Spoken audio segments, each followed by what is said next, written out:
Hello everyone, I welcome you all in Edifying Knowledge. I hope you all are fine. आज हम करेंगे the MCQs on digestion.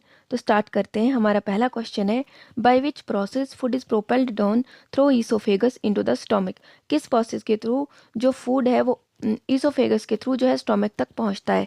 हमारे option A swallowing, B gulping, C peristalsis, D digestion. तो हमारा right answer है इसका C peristalsis. Peristalsis movement के through जो है वो फूड इसोफेगस के थ्रू हमारे स्टोमक तक पहुंचता है। ये जो पेरिस्टालसिस होता है ये क्या होता है, ये कॉन्ट्रैक्शंस होते हैं हमारे इसोफेगस मसल्स की। ये एक वेव लाइक मूवमेंट होता है जिसमें क्या होता है, हमारी जो इसोफेगस की मसल्स हैं ये कॉन्ट्रैक्ट होती हैं देन रिलैक्स होती हैं। इस तरीके से जो है फूड जो है इस इसोफेगस के थ्रू स्टोमक तक पहुंचता है। Question number 2, which among the following is responsible for the activation of pepsinogen. कौन जो है वो रिस्पॉन्सिबल है पेप्सिनोजन को एक्टिवेट करने के लिए। हमारे ऑप्शन है A bile juice, B gastric juice, C pancreatic juice, D none of the above. तो हमारा राइट आंसर है इसका बी गैस्ट्रिक जूस। जो ये पेप्सिनोजन है हमारे जो स्टोमक है वहाँ पे प्रेजेंट होते हैं चीफ सेल्स और पेप्टिक सेल्स।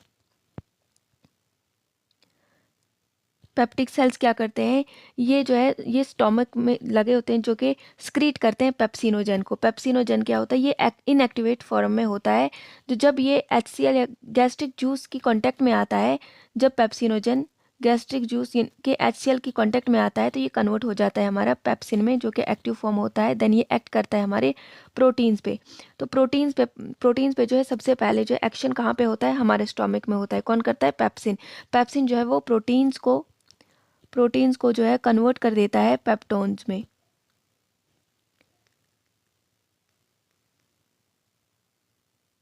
तो हमारे जो प्रोटीन्स है ये पेप्टोन्स में चेंज हो जाते हैं स्टोमक में। कौन करता है, पेप्सिन। तो पेप्सिनोजन क्या है, ये इनएक्टिवेट फॉर्म में होता है जिसको रिलीज करते हैं पेप्टिक सेल्स। जब ये गैस्ट्रिक जूस यानी कि HCl के साथ कांटेक्ट में आता है तो ये पेप्सिन में ट्रांसफर हो जाता है। जो पेप्सिन है प्रोटीन पर जो है वो एक्ट करता है, प्रोटीन को चेंज करता है पेप्टोन्स में। Question number 3, which among the following is released into the bloodstream to lower down the blood sugar level and prevent hyperglycemia। इनमें से किसको जो है जो ब्लड स्ट्रीम में रिलीज हो जाते हैं ताकि वो ब्लड शुगर लेवल को जो है वो कंट्रोल कर सकें, उसको कम कर सकें और जो हाइपरग्लाइसीमिया से प्रिवेंट कर सकें। हमारे ऑप्शन से insulin, B glycogen, C both A and B, D none of the above. तो हमारा राइट आंसर है इसका बी ए इंसुलिन। इंसुलिन जो है ये इसको ब्लड स्ट्रीम में रिलीज किया जाता है ताकि ये हमारे ब्लड शुगर लेवल को जो है वो कंट्रोल कर सके। इंसुलिन को जो है वो रिलीज करता है पेनक्रियास। पेनक्रियास जो होता है हमारा, ये जो है इसको बोथ एक्सोक्राइन या एंडोक्राइन दोनों जो है ये दोनों की तरह काम करता है। ये एक एक्सोक्राइन ग्लैंड और एंडोक्राइन ग्लैंड दोनों है। एक्सोक्राइन ग्लैंड को अगर हम देखें तो ये रिलीज करता है पेनक्रियास जूस, और एंडोक्राइन को अगर हम देखें तो ये तीन चीज़ें जो है रिलीज करता है। इसमें आते इनको कहा जाता है 3 islets of Langerhans. 3 islets of Langerhans, जिसमें आता है अल्फा अल्फा अल्फा जो है अल्फा आइलेट ऑफ लैंग्रेजन जो ये ग्लाइकोजन को स्क्रीट करता है, जो कि हमको हाइपोग्लाइसीमिया से प्रिवेंट करता है। यानी कि जो अगर कम हो गया हो शुगर लेवल तो उसको जो है ग्लूकोज को बढ़ा देता है ताकि जो है हमें हाइपोग्लाइसीमिया से बचा सके। देन होता है बीटा आइलेट ऑफ लैंग्रेजन, ये रिलीज करता है इंसुलिन को। ये जो है ब्लड शुगर लेवल को जो है वो लो करता है और ताकि हमको हाइपरग्लाइसीमिया से प्रिवेंट कर सके। देन आता है डेल्टा आइलेट ऑफ लैंग्रेजन, इसको ये रिलीज करता है सोमैटोस्टैटिन। सोमैटोस्टैटिन जो है ये रेगुलेट करता है दोनों अल्फा को भी और बीटा को भी, यानी ग्लाइकोजन और इंसुलिन दोनों को चाहिए रेगुलेट करता है somatostatin. Question number 4, dash helps to make food alkaline and break down the fat molecules. इनमें से कौन सा है जो है फूड को जो है वो एल्कलीन बनाने में मदद करता है और फैट मॉलिक्यूल्स को ब्रेक डाउन करता है? हमारे option A bile juice, B pancreatic juice, C gastric juice, D salivary amylase. तो हमारा राइट आंसर है इसका A bile juice. Bile juice क्या करता है, ये फूड को एल्कलाइन बना देता है एंड देन और फैट मॉलिक्यूल्स को जो है ब्रेक डाउन करता है। हमारा जो फूड जो कि स्टमक में होता है उसको वहाँ पे काइम कहा जाता है। फूड जब HCl के साथ मिल जाता है तो उसे काइम कहते हैं, लेकिन जो हमारे मुंह में जब होता है वो बोलस। जब फूड जो है वो स्लाइवा के साथ जब मिक्स हो जाता है तो उसे बोलस कहते हैं, और जब फूड जो है वो HCl के साथ मिक्स हो जाता है तो उसे काइम कहते हैं। लेकिन जो वहाँ पे एसिडिक मीडियम होता है हमारे स्टमक में, जब ये जो फूड है ये स्मॉल इंटेस्टाइन में जाना होता है तो वो एसिडिक मीडियम में नहीं होना चाहिए, तो देन बाइल जूस जो है वो इसको कन्वर्ट कर देता है अल्कलाइन मीडियम में। देन जो है ये हमारे जो स्मॉल इंटेस्टाइन में एंटर करता है। Question number 5, which among the following is not a part of small intestine. इनमें से कौन सा जो है स्मॉल इंटेस्टाइन का पार्ट नहीं है? हमारे ऑप्शन है ड्यूडेनम, बी जजनम, सी इलियम, डी अपेंडिक्स। तो हमारा राइट आंसर इसका डी अपेंडिक्स। अपेंडिक्स जो है ये पार्ट है लार्ज इंटेस्टाइन का, ना कि स्मॉल इंटेस्टाइन का। स्मॉल इंटेस्टाइन जो है इसकी लेंथ होती है 7 मीटर्स, ये बहुत लंबी होती है। ऐसे दिखने में तो लार्ज इंटेस्टाइन बड़ी दिखती है, लेकिन लार्ज इंटेस्टाइन की लेंथ कम होती है स्मॉल इंटेस्टाइन से। Question number 6, which among the following is a digestive enzyme of fat. इनमें से कौन सा डाइजेस्टिव एंजाइम है फैट का? हमारे option A pepsin, B lipase, C amylase, D none of the above. तो हमारा राइट आंसर है इसका बी लाइपेस। लाइपेस जो है ये फैट्स पे काम करता है और पेप्सिन जो है ये प्रोटीन्स पे एक्ट करता है, और अमाइलेस जो है ये कार्बोहाइड्रेट्स पे। ये कार्बोहाइड्रेट्स को शुगर में कन्वर्ट कर देता है। Question number 7, which among the following cells are responsible for secretion of HCl। इनमें से कौन से सेल जो है वो रिस्पॉन्सिबल हैं HCl की सिक्रीशन के लिए? हमारे ऑप्शन है oxyntic cell, B parietal cell, C both A and B, D neither A nor B. तो हमारा राइट आंसर है इसका C both A and B. दोनों जो है ऑक्जेंटिक सेल और पेरिएटल सेल ये दोनों रिस्पॉन्सिबल हैं। जो पेरिएटल सेल है और ऑक्जेंटिक सेल है ये दोनों एक ही हैं, दोनों का नाम जो है वो ये है। ऑक्जेंटिक सेल को ही पेरिएटल सेल भी कहते हैं, तो ये दोनों एक ही चीज़ है। Question number 8, the most of the water is absorbed from undigested food in. जो मोस्ट ऑफ द वाटर है, वाटर की एब्जॉर्प्शन सबसे ज़्यादा कहाँ पे होती है? हमारे ऑप्शन है stomach, B oesophagus, C small intestine, D large intestine. तो हमारा राइट आंसर इसका डी लार्ज इंटेस्टाइन। वाटर की एब्जॉर्प्शन जो है सबसे ज़्यादा लार्ज इंटेस्टाइन में होती है। इसकी लेंथ होती है 1.5 मीटर्स।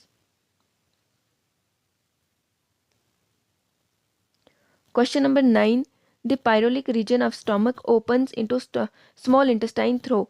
जो पायरोलिक रीजन है स्टोमक का ये स्मॉल इंटेस्टाइन में किसके थ्रू ओपन होता है? हमारे option A pyloric sphincter, C gastro oesophageal sphincter, C ileocaecal sphincter, D internal anal sphincter. So हमारा राइट आंसर इसका ए पाइलोरिक स्पिंटर। जो हमारा स्टोमक है ये जे शेप्ड होता है, जे शेप जैसे होता है, जिसमें ये यहाँ से ईसोफेगस जाती है एंड देन ये यहाँ से स्मॉल इंटेस्टाइन में एंटर होती है। ये जो अपर वाला पार्ट होता है इसको फंडस कहते हैं, फंडस। और ये वाला पार्ट जो है इसको बॉडी कहते हैं। 4 पार्ट्स में डिवाइड होता है, और ये यहाँ पे जो इसके साथ ईसोफेगस के साथ वाला पार्ट जो है इसको कार्डिया कहते हैं, एंड देन ये वाला जो पार्ट है इसको पाइलोरस कहते हैं। तो अपर वाला जो पार्ट है ये फंडस होता है, देन ये बॉडी होती है इसकी, यहाँ पे कार्डिया एंड देन पाइलोरस।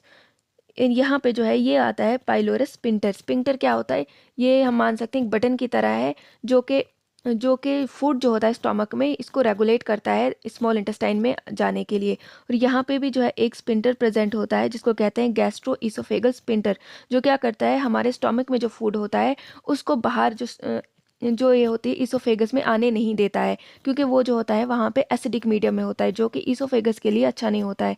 तो वो तब ओपन होता है जब खाना खाते हैं, देन बंद हो जाता है ताकि स्टोमक से जो है फूड वो इसोफेगस में नहीं आए। वैसे ही यहाँ पे भी होता है पाइलोरस स्पिंटर, जो कि हेल्प करता है फूड को जो स्मॉल इंटेस्टाइन में ना जाए।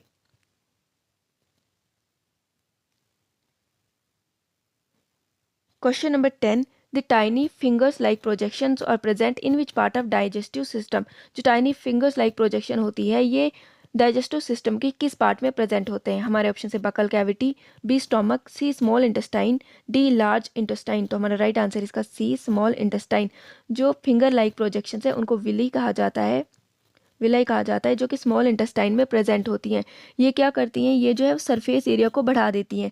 जो हमारे स्मॉल इंटेस्टाइन के अंदर जो विलाई होती हैं ये सरफेस एरिया को बढ़ा देती हैं। सरफेस एरिया के बढ़ने की वजह से जो क्या होती है, ज़्यादा से ज़्यादा न्यूट्रिएंट्स की एब्जॉर्प्शन जो है पॉसिबल हो पाती है। Question number 11, where is the bile juice stored in human body. Human body में बाइल जूस जो है वो कहाँ पे स्टोर होता है? हमारे ऑप्शन से लीवर, बी लंग्स, सी गाल ब्लेडर, डी पेनक्रियास। तो हमारा राइट आंसर है इसका सी गाल ब्लेडर। जो बाइल जूस है वो स्टोर होता है गाल ब्लेडर में, लेकिन इसको स्क्रीट कौन करता है? लीवर। स्क्रीट जो है उसको लीवर करता है, लेकिन अगर वो एक्सेस अमाउंट में जो है वो स्क्रीट हो जाए तो देन वो स्टोर हो जाता है हमारे गाल ब्लेडर में। Question number 11, which among the following protein helps blood to clot. इनमें से कौन सी प्रोटीन है जो कि ब्लड को क्लॉट करने में मदद करती है? हमारे ऑप्शन से ए prothrombin, B heparin, C both, D none. तो हमारा राइट आंसर इसका ए प्रोथ्रोम्बिन। प्रोथ्रोम्बिन जो है ये रिलीज होता है, लीवर करता है इसको रिलीज, और ये हेल्प करता है ब्लड को क्लॉट करने में। जब कोई कट लग जाता है तो देन ब्लड वहाँ पे क्लॉट हो सके उसको हेल्प करता है प्रोथ्रोम्बिन। तो ये बॉडी के बाहर जो है वो हेल्प करता है ब्लड को क्लॉट करने में।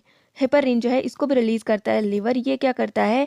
ये डिक्रीज करता है क्लॉटिंग एबिलिटी ब्लड की क्लॉटिंग एबिलिटी को डिक्रीज करता है, ताकि जो ब्लड है वो क्लॉट ना हो सके। और ये काम करता है inside the human body.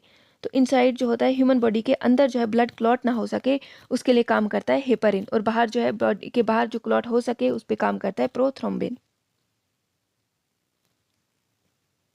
Question number 13, the enzyme which helps in digestion of casein. तो कौन सा एंजाइम है जो केजीन को डाइजेस्ट करने में हेल्प करता है? हमारे ऑप्शन है पेप्सिन, बी रेनिन, सी अमाइलेज, डी लाइपेस। केजीन जो इसको मिल्क प्रोटीन भी कहते हैं, तो हमारा राइट आंसर इसका बी रेनिन। रेनिन जो है ये हेल्प करता है केजीन को डाइजेस्ट करने में। केजीन जो है ये जो प्रेजेंट होता है इनएक्टिव फॉर्म में प्रेजेंट होता है उसको कहते हैं इनएक्टिव फॉर्म में प्रोकाइमोसिन। प्रोकाइमोसिन कहते हैं जब ये इनएक्टिव फॉर्म में प्रेजेंट होता है, लेकिन जब ये HCl के कांटेक्ट में आता है स्टोमक में तो ये एक्टिवेट हो जाता है, और उसे कहते हैं तब काइमोसिन या फिर रेनिन। काइमोसिन या रेनिन दोनों एक ही है। देन ये एक्ट करता है मिल्क प्रोटीन के ऊपर। ये सबसे ज़्यादा प्रेजेंट होता है बच्चों में, छोटे बच्चों में। देन एज के साथ बढ़ते ही रेनिन की जो फॉर्मेशन है वो कम हो जाती है।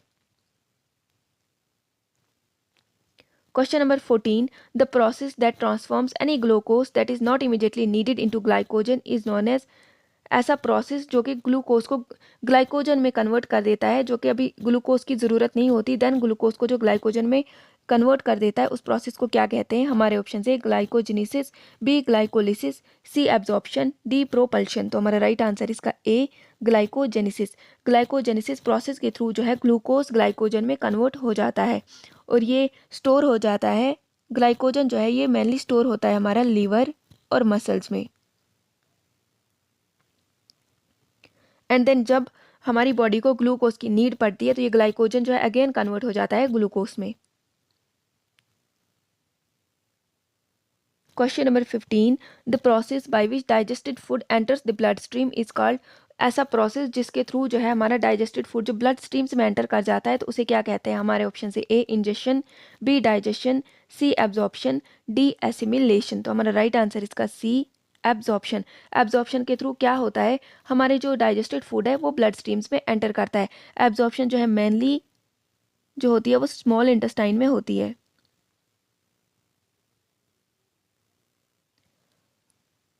हमारी जो जो डाइजेशन होती है वो पहले स्टार्ट होती है इंजेशन। सबसे पहले हम इंजेस्ट करते हैं, मतलब कोई फूड लेते हैं, देन वो डाइजेस्ट होता है मतलब वो स्मॉल स्मॉल टुकड़ों में टूट जाता है एंड देन एब्जॉर्ब होता है ब्लड स्ट्रीम के थ्रू जो है वो दूसरी जगहों तक पहुंचता है एंड देन एसिमिलेशन होती है।